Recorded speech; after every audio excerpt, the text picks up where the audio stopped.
네, 여러분 안녕하세요. 가을바람입니다. 오늘은 양자 컴퓨팅 최신 뉴스 몇 가지를 가져왔습니다.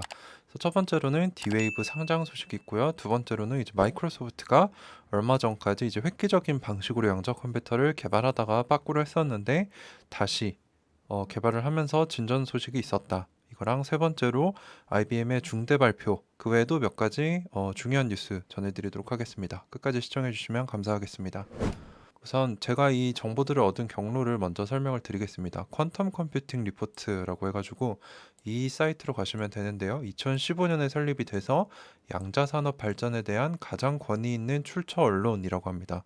그래서 양자 컴퓨팅 기술 개발, 자금 조달 뉴스, 자금 조달 이벤트, 뭐 연례 행사 뭐 어떤 게 있고 파트너십, 취업 기회 뉴스와 분석 등이 있는데 수준은 이제 뉴스보다는 높지만 박사 논문보다 조금 낮은 꽤 괜찮은 정도의 정보력을 가지고 있어서 저는 이 사이트에 자주 접속해서 뭐 지금 양자산업의 동향이 어떤지 뭐 이런 것들을 공부할 때 좀 활용을 하고 있는데 여러분들도 활용하시면 좋을 것 같습니다. 네, 그래서 첫 번째 뉴스는 D-Wave의 스펙 상장 소식이 나왔습니다. S4 공시라는 게 있습니다. 이건 이제 두 회사 간의 합병을 위해서 US SEC, 이제 미국 증권거래위원회에 반드시 제출되어야 하는 서류인데 이 S4 공시가 이제 DPCM 캐피탈이라는 회사가 이제 D-Wave 시스템과의 합병을 위해서 해당 공시를 제출을 했다고 합니다. 그래서 여기에는 D-Wave가 2021년 총 매출이 6.2 밀리언 달러에 순적자가 31.5 밀리언, 아직 적자가 큰 기업이고요. D-Wave 또한 R&D에 25.4 밀리언 달러를 소비를 했고 7 밀리언이 좀 넘는 정부의 보조금을 받고 있다. 뭐 이 정도 현황을 가지고 있다라고 보시면 될 것 같고요. 두 회사의 합병은 2022년 2분기에 완료될 것으로 예상된다고 합니다. 그래서 현재는 DPCM이라는 티커를 치시면은 이 합병될 백지 수표회사, 스펙 회사의 주가를 보실 수 있고요. 그래서 D-Wave는 합병을 통해 약 2.8억 달러의 현금을 확보할 것이다라고 합니다. 근데 D-Wave에 대해 여러분들이 알아두셔야 할 점은 우리가 흔히 아는 게이트 방식이 아니고요. 양자 어닐링이라는 특수한 방식을 사용을 하기 때문에 일반적인 컴퓨터가 아니고 일련의 업무를 수행하도록 프로그램될 수 없다라는 단점을 가지고 있습니다. 그래서 매우 협소한 분야의 특정 문제에만 사용 가능하다는 한계점을 가지고 있기 때문에 학계, 산업계, 그리고 아이언큐에서도 양자 컴퓨터가 아니다라는 비판을 받고 있기 때문에 투자에 유의하실 필요가 있을 것 같습니다. 다음은 이제 마이크로소프트 관련된 소식인데요. 이제 마소가 양자 컴퓨터 개발을 하다가 얼마 전에 멈췄던 사건이 있었습니다. 이제 그게 마이오라나 페르미온이라는 물질과 관련된 발표였는데 이게 다시 시작됐다라는 뉴스가 나왔습니다. 그래서 마이오라나 페르미온 못 들어보신 분들도 계실 텐데 물질과 반물질 중간에 놓인 자기 자신이 곧 자신의 반물질인 형태이다. 이게 무슨 얘기냐면은 이 물리 성질을 이용을 하면은 온도와 외부 간섭 등에 상관없이 안정적인 양자 큐비트를 유지할 수 있게 될 것으로 판단되기 때문에 양자 컴퓨터 개발 난제를 모두 풀고 마침내 실용화를 가능하게 할 것으로 기대되는 물질이다.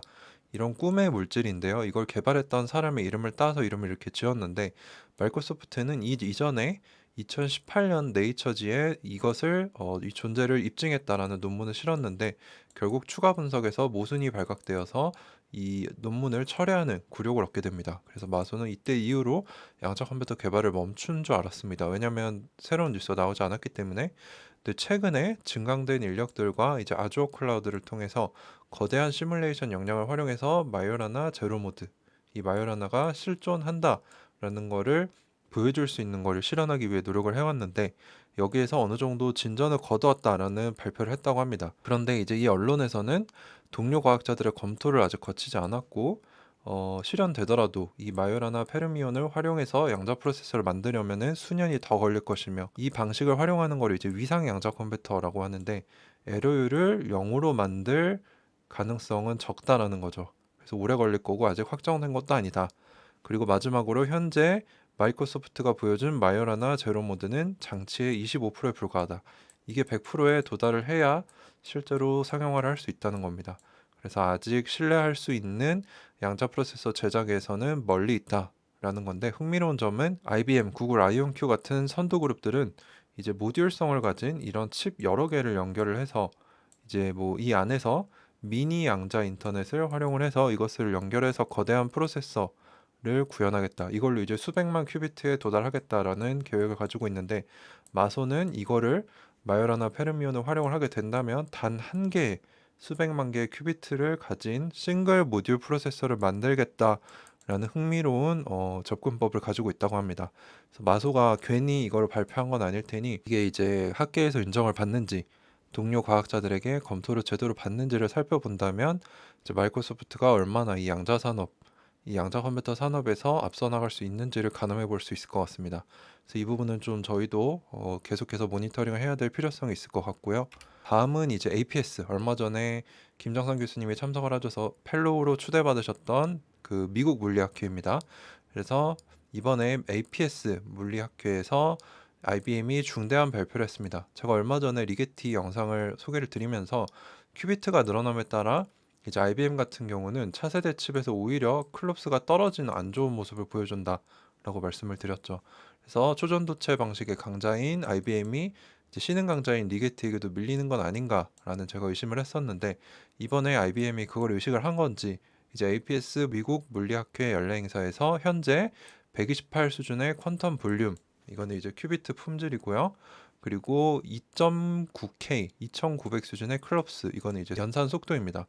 그래서 이거를 2022년 안에 QV는 1024로, 클럽스는 10K까지 달성하겠다라는 목표를 밝혔는데 중요한 거는 이 두 개 다 현재 IBM이 개발한 127 큐비트, 제일 최근 세대가 아니고 이거는 이제 IBM Q 시스템 1이라고 해가지고 20 큐비트 수준의 QV가 128이고 27 큐비트 프로세서가 클롭스가 2900이다. 그러니까 최신 모델들은 이것보다 떨어진다는 거죠. 그래서 아직도 이 부분에서 논리력이 좀 부족한 것 같습니다. 근데 이제 IBM이 큐비트 숫자를 127에서 433까지 증가시키겠다는 목표는 이미 알려져 있었는데 이 QV와 클롭스, 이제 큐비트 품질과 연산 속도 두 개를 올해 얼마나 개선시킬지에 대한 구체적인 목표를 발표한 것은 이번 행사가 처음이다. 즉 제가 의심했던 것과 같이 학계와 산업계에서도 IBM 리게티한테 밀리는 거 아니냐라는 비슷한 논란을 받지 않았는가라는 의심이 드는 대목이었습니다. 근데 경쟁사 같은 경우 이제 리게티는 현재 80큐비트 시스템이 상업화가 됐고요. 이게 제일 최신 세대인데 이게 제일 좋은 스펙을 보여줬습니다. 클롭스는 892 수준으로 IBM의 이제 비슷한 상대는 127 큐비트의 이글 프로세서인데 얘는 850밖에 되지 않는다. 그래서 저는 아직도 IBM이 발버둥을 치고는 있는데 리게티에 비해서 조금 밀리는 모습을 보여준다라고 생각을 하고 있기 때문에 IBM이 이 목표를 얼마나 달성을 하는지, 그리고 이 20큐비트 수준이 아니고 127큐비트 수준의 최신 프로세서는 얼마나 발전할 수 있을지, 이거를 비교를 해야 이제 초전도체 방식에서 누가 제일 강한가를 제대로 판단을 할 수 있을 것 같습니다. 마지막으로 이제 독일과 덴마크가 광자 양자 컴퓨터 연구에 열을 올리고 있습니다.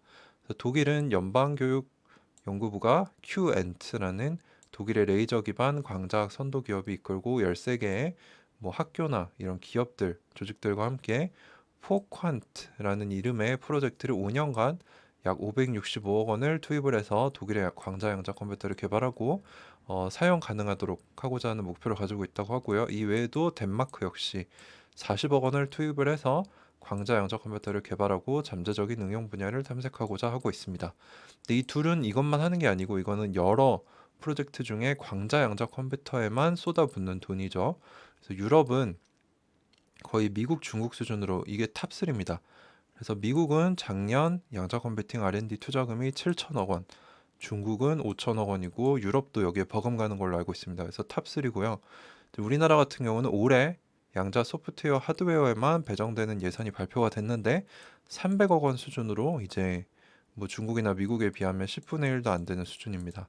그래서 이 부분에서 이제 우리나라 이제 차기 정권이 들어서기 때문에 양자 주권을 가져가는 나라가 이제 세계 패권을 가져갈 수 있다라는 걸 직시를 하고 이것도 한 뭐 10배, 20배 정도로 늘렸으면 하는 게 제 개인적인 바람입니다. 네, 그래서 오늘은 양자 컴퓨팅 최신 뉴스로 D-Wave 상장, 마이크로소프트의 이제 획기적인 양자 컴퓨터 개발 진전 소식, IBM의 중대한 발표, 그리고 유럽이 또 광자 양자 컴퓨터의 개발에 박차를 가하고 있다. 뭐 이런 얘기들을 전해드렸는데요. 항상 이 뉴스들을 들으시면서 공부해보시고 이제 내가 투자하고 있는 기업이 여기서 어떤 건지 확실히 아시고 뭐 저 같은 경우는 아이온큐가 잘하고 있는지를 지속적으로 공부를 해야 장기 투자가 가능하겠죠. 네, 그래서 오늘도 참 유익한 공부였던 것 같습니다. 네, 오늘도 끝까지 영상 시청해주셔서 감사드립니다. 가을바람이었습니다.